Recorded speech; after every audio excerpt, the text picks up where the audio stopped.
शादी के बाद रुचि अपने ससुराल पहुंची।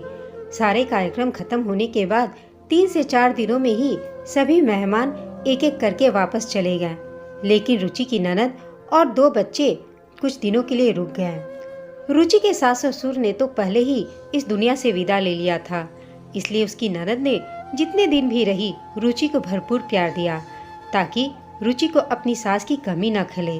भाई के विवाह की सारी जिम्मेदारी भी उसकी ननद ने संभाल रखा था। रुचि ने भी उनके सामने ही घर के कामों को सुचारू रूप से संभालना शुरू कर दिया था। उसने अपने स्वभाव से उनका दिल भी जीत लिया था और ननद भी इस बात से संतुष्ट थी कि उनके भाई को बहुत अच्छी जीवन संगनी मिली है। अब उन्हें भाई की चिंता करने की जरूरत नहीं है। विदा लेते समय ननद ने रुचि को गले लगाते हुए कहा, रुचि, मेरा भाई दिल का बहुत अच्छा है, तुझे कभी कोई तकलीफ नहीं होने देगा।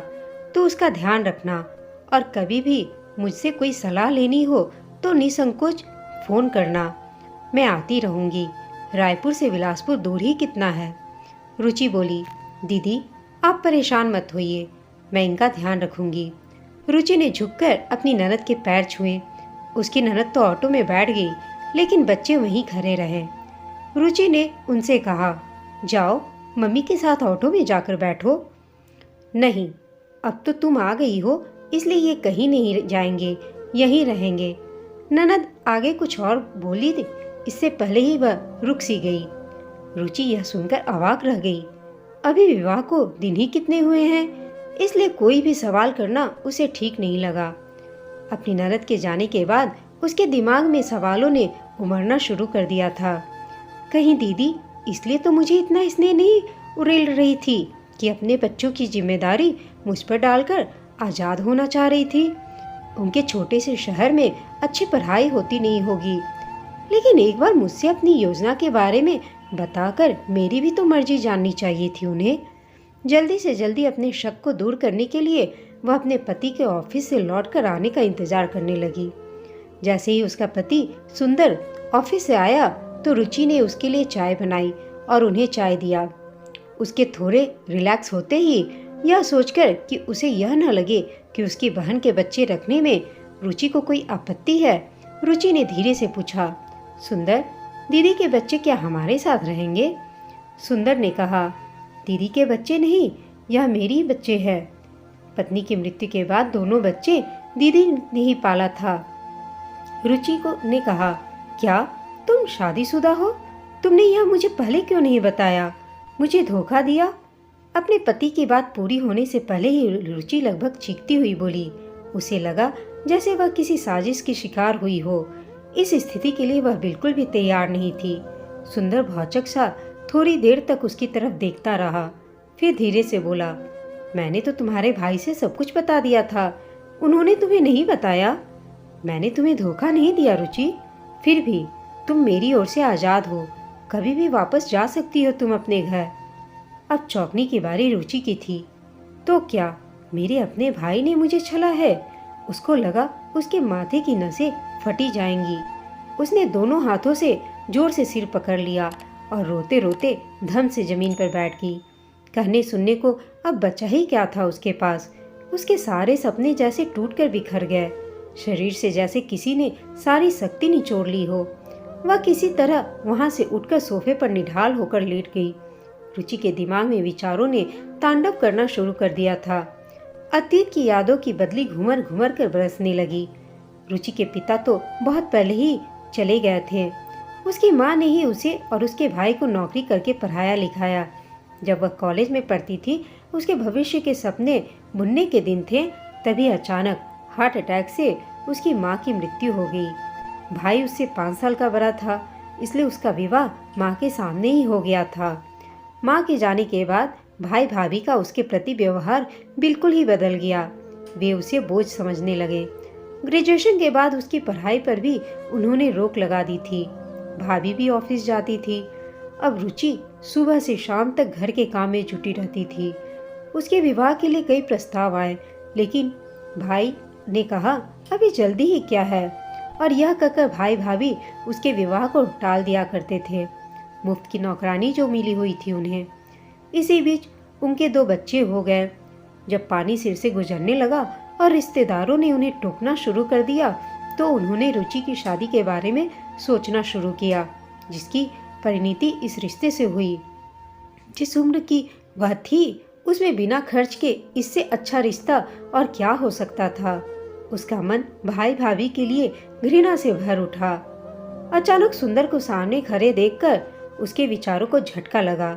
सुंदर ने उसके पास बैठते हुए कहा, तुम्हारे साथ जो भी हुआ है बहुत बुरा हुआ है रुचि, लेकिन दुखी होने से बीता वक्त वापस नहीं आएगा। अभी उठो और शांत मन से इसका हल सोचो। जो तुम चाहोगी वही होगा। तब तक तुम मेरी मेहमान हो। तुम कहोगी तो मैं तुम्हें तुम्हारे भाई के पास छोड़ आऊंगा। रुचि ने सोचा, भाई के पास जाकर क्या होगा? यदि उन्हें मेरी खुशी की परवाह होती तो वो ऐसा कभी नहीं करते। मुझे नहीं जाना उनके पास। वह बुदबुदाई और आंखों के आंसू पोंछकर घर के काम में लग गई। अगले दिन सुबह सुबह उसकी ननद का फोन आया। रुचि समझ गई कि कल की घटना के बारे में वो जान चुकी हैं, इसलिए उनका फोन आया है। उधर से आवाज आई, रुचि बेटा, हमने तुम्हारे भाई से कुछ भी नहीं छिपाया था।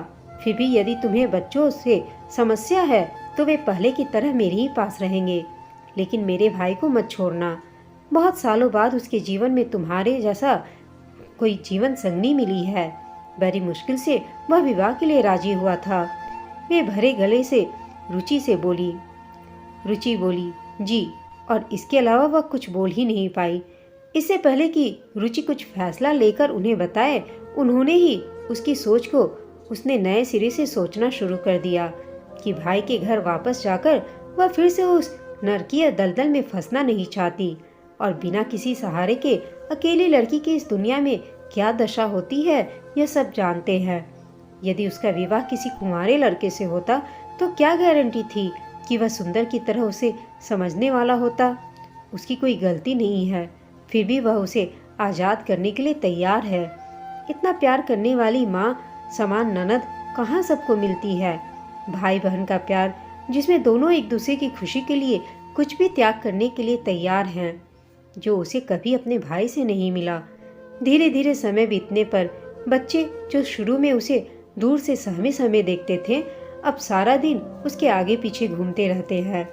इतने सुखी संसार को वह कैसे त्याग सकती है, जो खुशी प्यार और अच्छे रिश्तों से हासिल हो सकती है। बेशुमार धन दौलत या ऐशो आराम से नहीं मिल सकती। इतना प्यार जिसकी उसके जीवन में बहुत कमी थी, हाथ फैलाए उसके स्वागत के लिए तैयार है।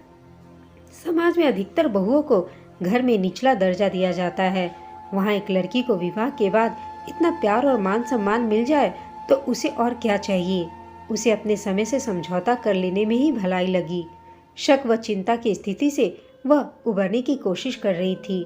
आत्मसंतुष्टि के लिए उसने दोनों बच्चों को अपने पास बुलाया और पूछा, बेटा, मैं जा रही हूँ अपने घर। तुम दोनों पहले की तरह अपनी बुआ के साथ रहोगे ना? बच्चों ने कहा, नहीं नहीं, वहाँ पापा नहीं रह सकते। हम तो आप दोनों के साथ ही रहना चाहते हैं। आप हमें छोड़कर मत जाइए प्लीज। आप हमें बहुत अच्छी लगती हैं। इतना कहकर दोनों बच्चे रुचि से लिपटकर रोने लगे। रुचि ने दोनों को गले से लगा लिया। उसका भी दिल भर आया। इतना तो उसे कभी उसके भतीजों ने महत्व ही नहीं दिया था, जिनको उसने बरसों तक प्यार दुलार दिया। रुचि ने अपनी ननद को अपने फैसले से अवगत कराने के लिए फोन मिलाया। तभी उधर से आवाज आई। ननद ने कहा, रुचि, एक कार दुर्घटना में सुंदर की पत्नी अपने बच्चों को छोड़कर इस दुनिया से विदा हो गई। सुंदर अपनी पत्नी से बहुत प्यार करता था। काफी दिनों तक वह इस सदमे से निकल ही नहीं पाया। बच्चे भी अपनी माँ को याद करते रहते।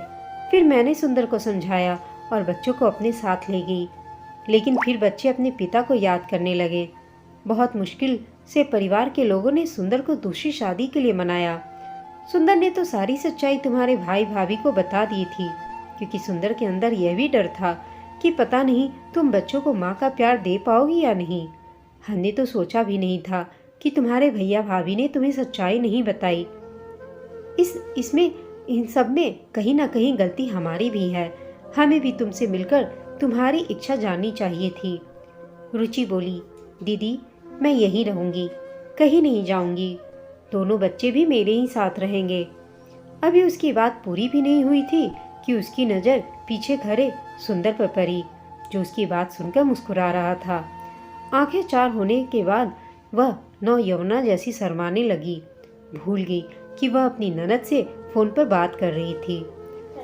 दोस्तों, आपको यह कहानी कैसी लगी कमेंट करके बताइएगा।